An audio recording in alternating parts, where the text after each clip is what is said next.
On the other side, there was a little TV thing featuring Dave and Ed, but we couldn't be bothered with that. So we asked the Mulder and Scully of political reporting, BuzzFeed's Jim Waterson and Emily Ashton, to watch it for us. This is their roundup of the week.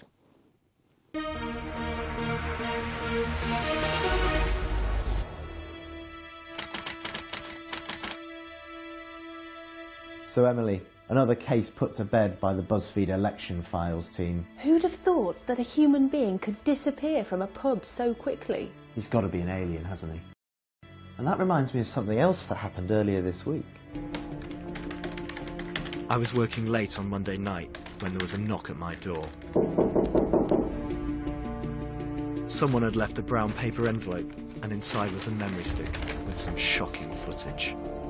The third term is not something I'm contemplating. Terms are like shredded wheat. 2 are wonderful, 3 might just be too many. It was a strange remark. Quite. I mean, who eats shredded wheat these days? Exactly. I prefer Cocoa Pops. Frosties. So I began thinking, was this really planned?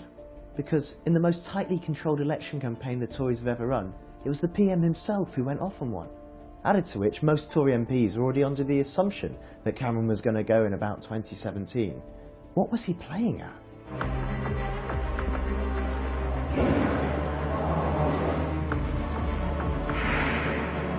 Could it be true? I needed to meet my contact deep inside the government. The press office? Shh.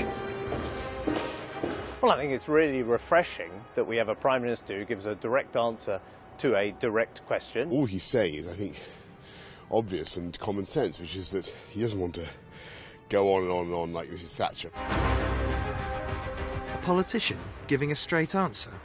And then things got really weird. At Prime Minister's questions, it happened again. Here's a straight question. Will he now rule out a rise in VAT? Straight answers deserve straight questions, and the answer's yes.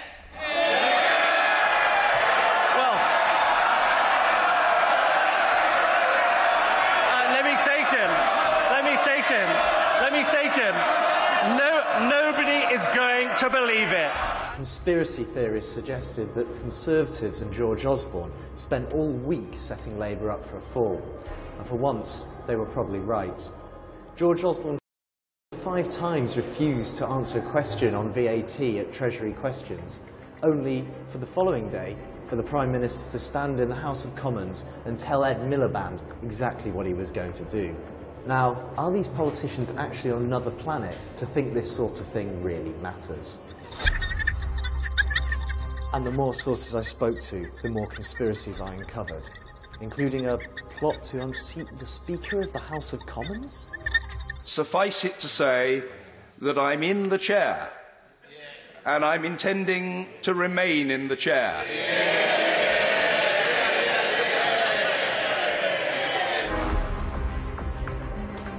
And there was another conspiracy doing the rounds, that Alex Salmond was really pulling the strings of all the Westminster parties. And Alex Salmond has been having the time of his life down in Westminster, leading all the main parties on a merry dance, while also causing trouble for Ed Miliband by ruling out any sort of support for a Conservative minority government. Yes, but that's hardly a secret, is it? We won't do a deal with the Tories, informal, formal, under any circumstances, but other options are available. If you hold the balance, then you hold the power. I returned to my office, only to find that the straight-talking conspiracy had spread.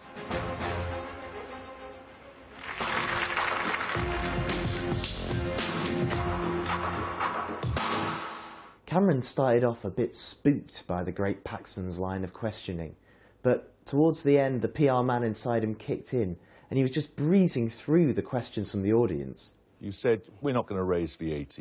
You said exactly the same thing before the last election. We have no plans to raise VAT. You said it to my face twice at the time of the last election.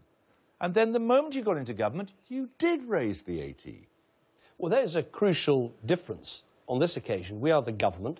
We've been able to look very carefully at the books. We know what is necessary in the next Parliament, and our plans do not involve tax increases on VAT or national insurance or income tax. Miliband tried to portray himself as a macho Prime Minister in waiting, and had a much tetchier interview as a result.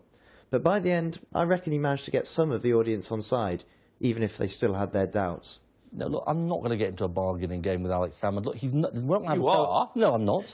You are. If you have any chance of forming a government, you will, won't you? No, don't be so presumptuous. You've got 6 weeks to go. You've got 6 weeks to go. You don't get to decide the election results 6 weeks before the general election. You're important, Jeremy, but not that important. It's the British people. It's the British I people. don't want to decide it. No, come on. But you know there is no. So case closed.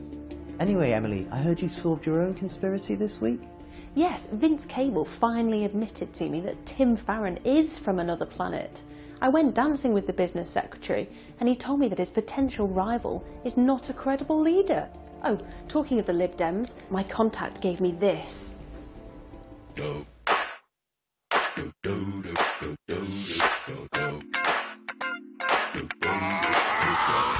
Woohoo! Voting Liberal Democrat. Woohoo! Voting Liberal Democrat. Woohoo! Oh my word, what is this? Turn it off. Turn it off. That is one election file that should stay classified.